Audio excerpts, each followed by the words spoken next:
Alors voilà, c'est tout simple. Ce n'est pas facile d'expliquer ce que c'est la psychanalyse. J'essaie de te rendre sensible à ce que c'est d'être en analyse. De façon un peu attrayante, voilà. Dis-toi que la psychanalyse, c'est un jeu qu'on joue en raison de symptômes qui font souffrir. C'est un jeu que Freud a appris à l'humanité. Un jeu nouveau avec la langue. Il a appris à l'humanité à parler sans se préoccuper du bon sens et des bonnes manières. En una zona densa ahí para ir al aeropuerto de Orly. C'est du japonais, Bajaré fan du Tony. sucre. On reconnaît beaucoup parce qu'il y a beaucoup de queues, tu sais, qui coloco. Donc le roumain, on dirait un mélange. Alors d'allemand et d'italien. Ça donne le roumain. Attends, c'est génial ce jeu, mec.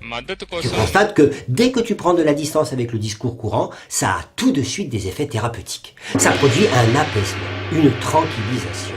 Et une fois que tu as commencé à jouer à ce jeu, tu n'as pas forcément envie qu'il s'arrête. Il arrive même que tu sois prête à souffrir encore un petit peu pour avoir une bonne raison de continuer.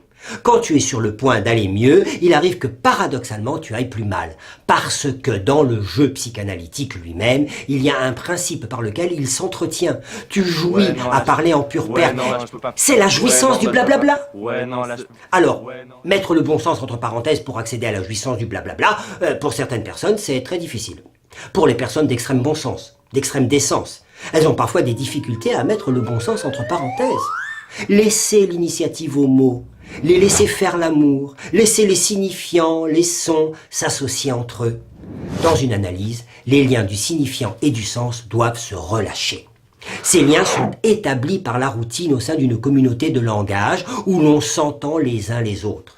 Donc l'analyste, lui, il est là pour aider à ce que se relâchent les liens établis entre le signifiant et le signifié. Ça veut dire quoi ?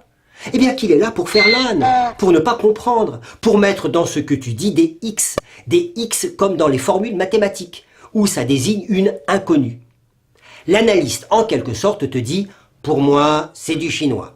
Alors tu vois, c'est par là que peut s'ouvrir l'espace de l'analyse elle-même. Et alors, ça fait quoi ?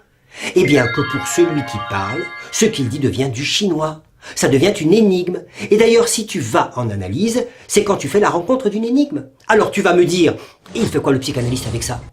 Eh bien, quelque chose de totalement opposé à ce que font la plupart des psys qui s'attachent à te réinsérer le plus vite possible dans le discours courant. Et à l'occasion, ils t'expliquent les grandes significations qui font tenir le monde et ils t'aident à retrouver la norme. Dis-toi que dans la psychanalyse, tu es une exception. À toi tout seul. Et la psychanalyse est là pour t'aider à cultiver ton exception. Le seul fait de parler en analyse met en question les mots de l'attribut.